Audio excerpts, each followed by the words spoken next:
contratos, en materia de obligaciones.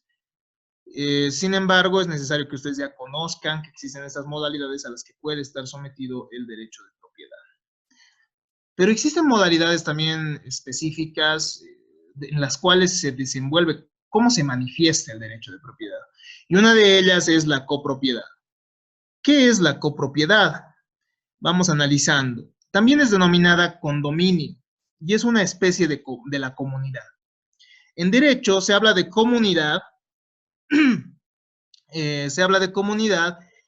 cuando estamos ante una situación en la cual varias personas tienen derechos idénticos sobre un mismo bien o sobre una determinada cosa. Y el condominio entonces termina siendo la especie, porque se refiere a que varias personas tienen derecho de propiedad sobre una misma cosa. Entonces no es lo mismo comunidad que copropiedad. La comunidad puede darse, por ejemplo, en las obligaciones. El momento en que dos acreedores son acreedores de una misma deuda, por ejemplo, dos esposos, ¿no? Entonces puede darse, y ahí hay una comunidad, por ejemplo, pero hay un derecho de crédito, un bien del cual son titulares. Sabemos que los derechos también son bienes. Entonces, no hay que confundir comunidad con condominio. Estamos hablando de una relación de género y especie. El condominio es su especie y se refiere a que varias personas son propietarias de una misma cosa. Para estar ante copropiedad, los titulares tienen que tener derechos homogéneos sobre el bien, es decir, que no deben tener derechos diferentes sobre el bien. Un inquilino y un propietario no son copropietarios porque simplemente uno tiene un derecho de crédito y el otro tiene un derecho real, absoluto, habíamos dicho, exclusivo sobre el bien. Entonces, son diferentes, ¿no? Un usufructuario y un propietario no pueden ser denominados copropietarios porque tienen derechos con alcances diferentes. Un usuario y un propietario tampoco. Hay un titular de servidumbre y un propietario tampoco. Entonces, hablamos de copropiedad cuando tienen el mismo derecho, es decir, cuando ambos tienen derecho de propiedad. No puede considerarse copropietarios a un inquilino, como dice acá, y a un propietario, tampoco a un copropietarios a un usufructuario y un propietario. Algo sumamente importante, algo que es tautológico tal vez, porque hablamos de copropiedad, pero que siempre es necesario aclarar. Existen diferentes tesis, ¿ya? Respecto a lo que es el derecho, lo que es la copropiedad. Nos dicen que cuando hablamos de copropiedad, estaríamos ante... unos consideran que los condóminos son propietarios de una cuota parte ideal, ¿ya? Es decir, que cuando somos varios los copropietarios de un bien, cuando varios tenemos derecho propietario sobre un mismo bien, tenemos una cuota parte ideal. Es decir, que ninguno es, si nosotros somos propietarios, por ejemplo, de un terreno, esto no significa que nosotros somos propietarios de una parte del terreno. Significa que nosotros somos propietarios del todo, pero en una cuota ideal.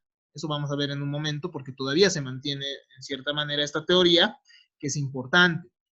Lo que se le ha criticado a esta teoría es que al final la propiedad recae sobre una cosa concreta y no se puede desconocer este aspecto. No estaríamos simplemente ante un ideal nada más. Esa es la crítica realizada. Otros manifiestan que la copropiedad es una persona jurídica colectiva.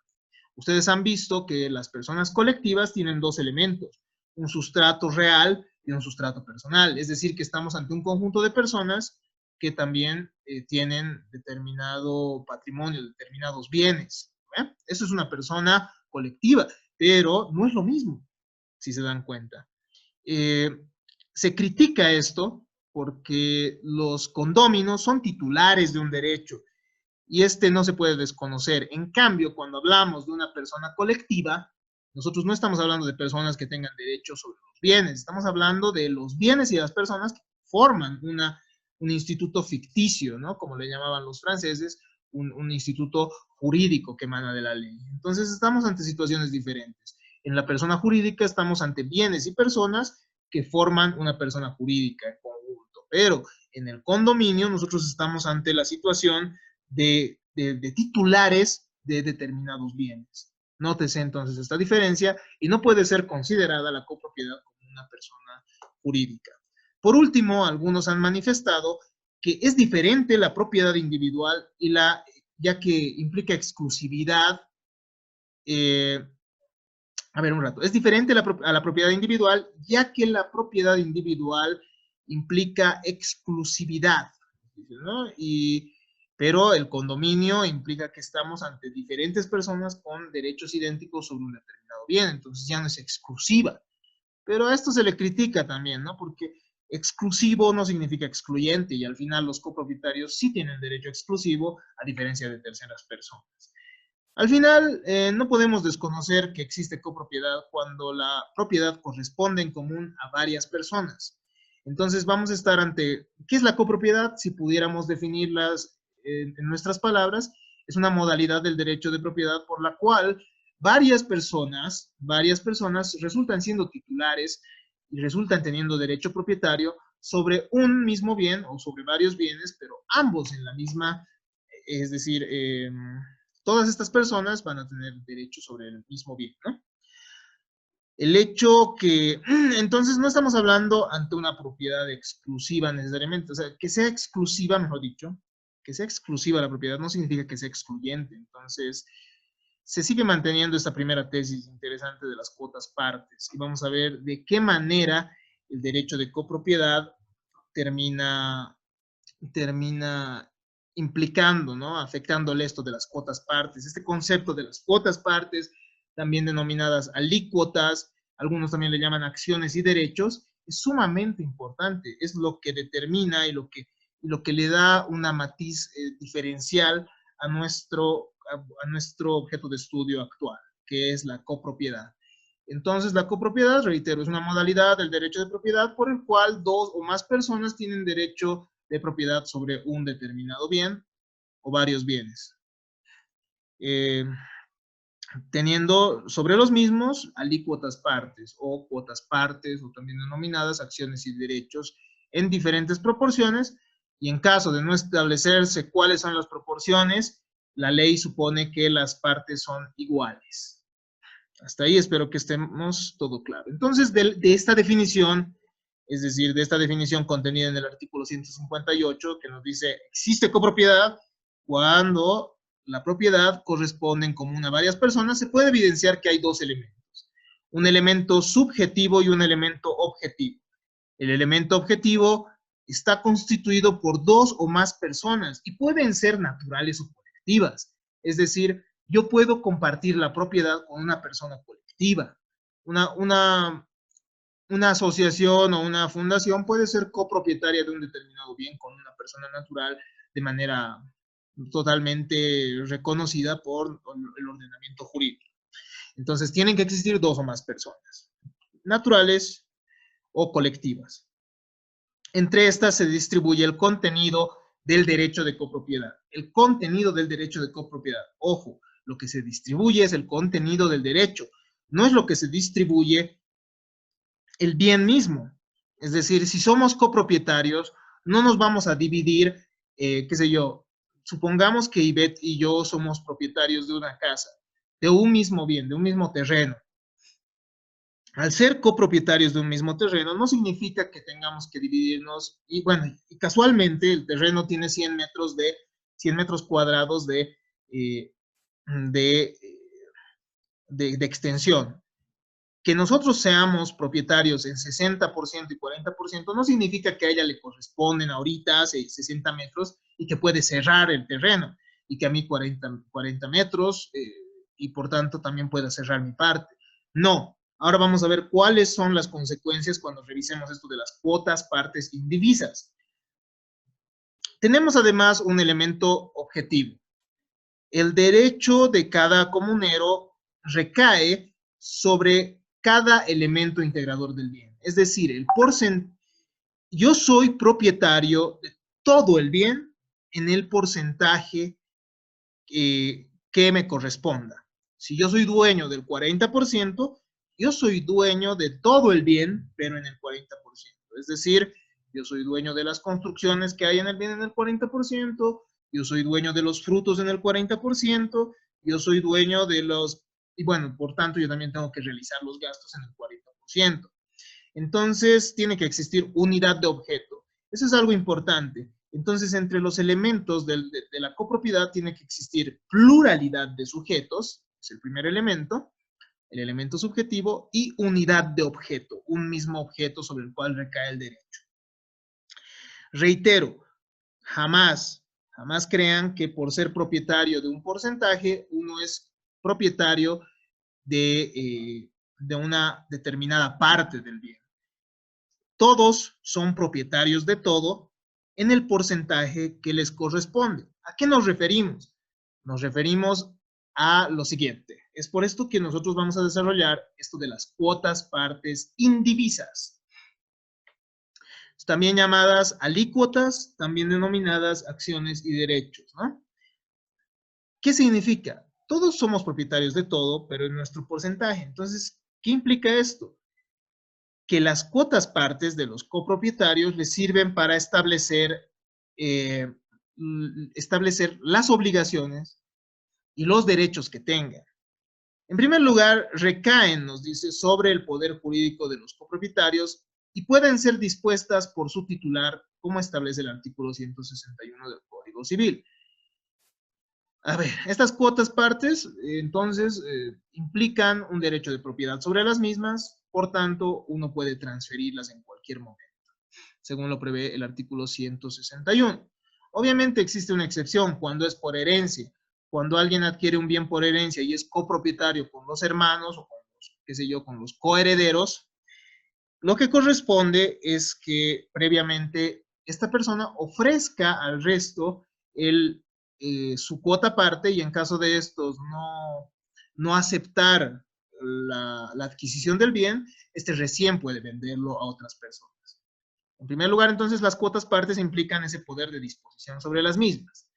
En segundo lugar, son llamadas partes alícuotas, sirven para estos aspectos: distribuir utilidades y la división de obligaciones, además de la división y partición. Son tres aspectos sumamente importantes. En primer lugar, el porcentaje de mi alícuota parte, de mi cuota parte, de mis acciones y derechos, determina cuánto de los frutos me pertenece a mí. Nosotros hemos visto que hay frutos civiles, hay frutos naturales y hay frutos industriales. Si el bien produce frutos y yo soy propietario de un 20%, a mí me corresponderá el 20% también de los frutos que el bien genere. Entonces, las alícuotas partes nos sirven para establecer cuánto le corresponde a cada copropietario de las utilidades, es decir, de los frutos que genere. También nos sirven las alícuotas partes para establecer la división de las obligaciones. En mérito a las alícuotas partes, se va a establecer cuánto le corresponde erogar en dinero, es decir, cuánto le corresponde de gastos a cada copropietario. Es decir, si un muro se está cayendo, corresponde la reparación, cada copropietario debe contribuir con los gastos en proporción a su cuota parte. Si somos tres propietarios, Dylan, Julieta y yo, somos propietarios, digamos, en 40% Dylan, 30% Julieta y 30% yo. Entonces, ¿qué significa? Que si al final existen, por ejemplo, si al final existen gastos que deban realizarse, se tienen que pagar también en esa proporción, ¿verdad? Es decir, hay que pagar, qué sé yo, 1,000 bolivianos de la reparación de un muro. Tendremos que pagar entonces, Dylan tendrá que pagar 400 bolivianos, Julieta 300 y mi persona 300. Es así que se distribuyen entonces las obligaciones que emerjan del bien. Impuestos de igual manera, y cualquier erogación que emane del mismo bien, ¿no? De las mismas limitaciones que hemos visto en un tema anterior, ¿no? Existen limitaciones. El propietario de un determinado bien tiene que cuidarlo y tiene que mantenerlo en buen estado de modo que no pueda perjudicar a los vecinos. Entonces, los copropietarios tienen que encargarse de esto. Por último, las cuotas partes y su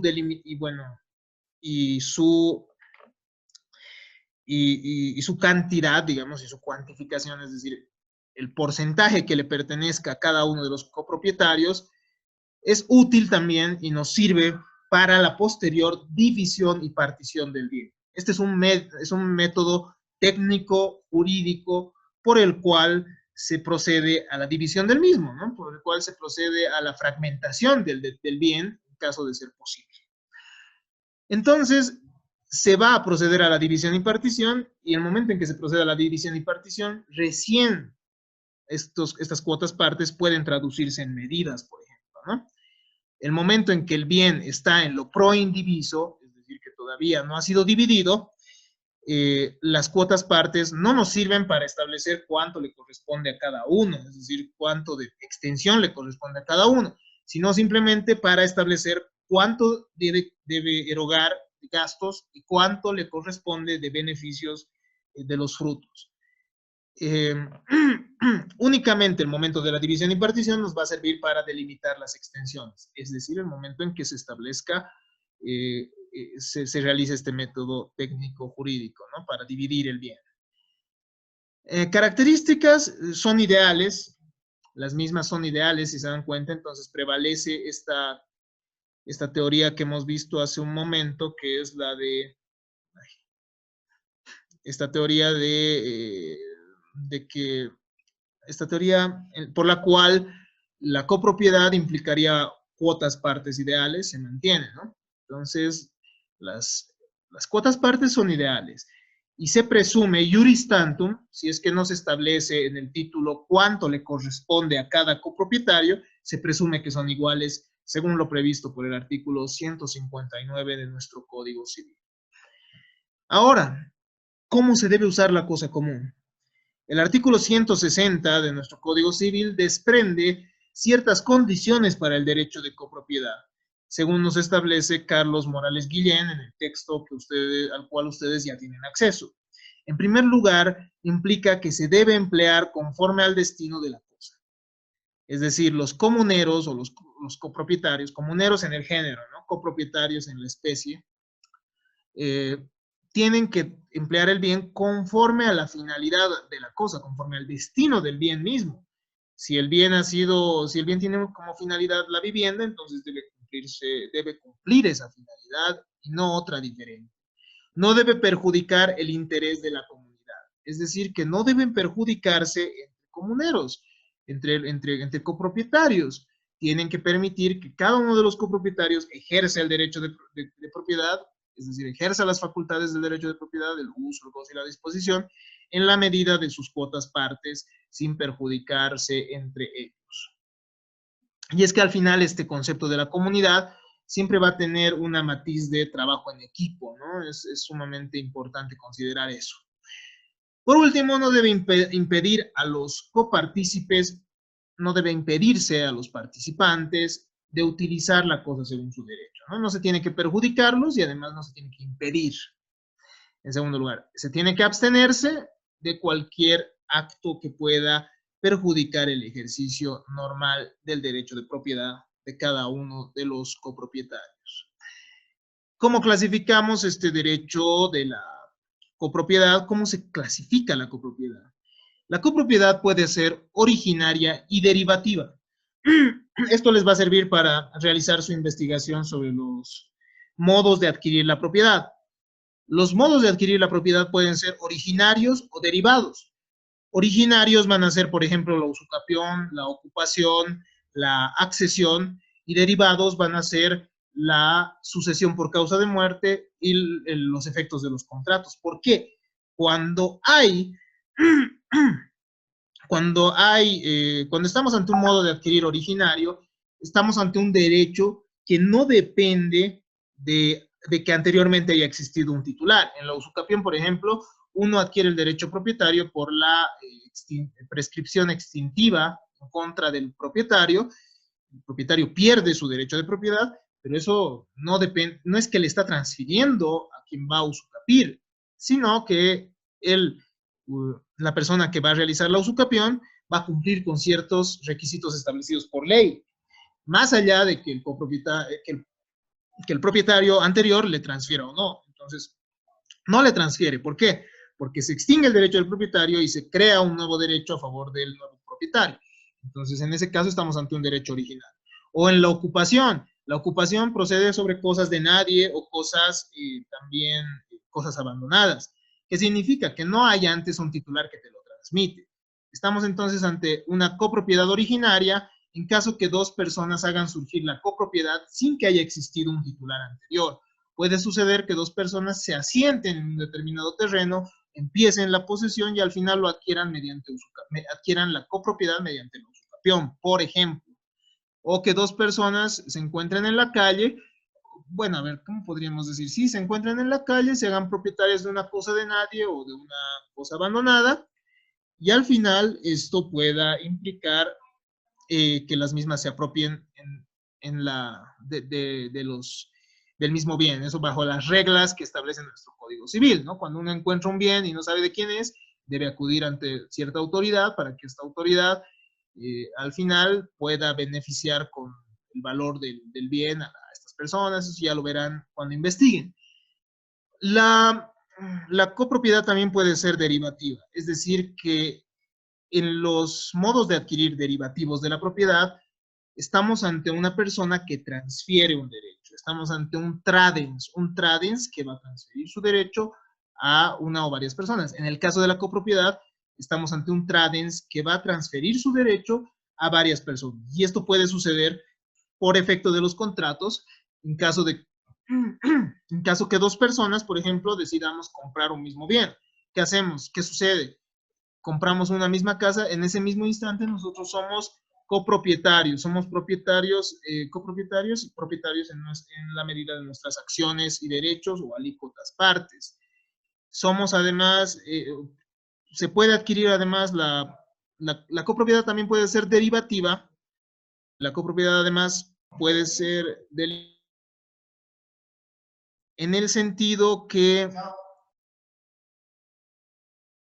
la copropiedad puede ser derivativa, perdón, en el sentido que derive de un tradens, es decir, un titular anterior. La sucesión por causa de muerte es un modo por el cual se adquiere de manera derivativa el derecho de propiedad. El modo por el cual se adquiere la copropiedad de manera derivativa también, otro ejemplo, perdón, es el de la sucesión por causa de muerte, porque fallece el causante o también llamado decujus, y son varios hijos, por ejemplo, los que pueden ser los herederos, ¿no? Y al final entran en copropiedad de todos los bienes del causante. Eso ya lo van a ver a mayor detalle en la materia de sucesiones. Una segunda clasificación, y la más importante al menos en lo que vamos a explicar y que vamos a exponer el día miércoles, es la que divide la copropiedad ordinaria o sin indivisión forzosa de la copropiedad extraordinaria o con indivisión forzosa. La copropiedad ordinaria o sin indivisión forzosa es aquella por la cual, aquella que no resulta necesaria. Es decir, que cualquiera de los comuneros o copropietarios puede pedir la división y partición en cualquier momento. Esa es la copropiedad ordinaria o sin indivisión forzosa, esa sería la regla. Sin embargo, existe excepcionalmente una copropiedad extraordinaria o con indivisión forzosa, que significa es aquella situación en la que ninguno de los copropietarios puede pedir la división y partición del bien, por acuerdo de voluntades o por imperio de la ley, porque muchas veces pueden ponerse de acuerdo para que exista copropiedad, con indivisión forzosa, o la ley misma les puede imponer. Por ejemplo, en la medianería, ustedes ya han visto qué son los muros medianeros. En el caso de muros medianeros, la ley obliga a que exista copropiedad o que simplemente para terminarlo uno adquiera la otra parte. Eso vamos a revisarlo en un momento, bueno, el día miércoles también. Una última clasificación va a clasificar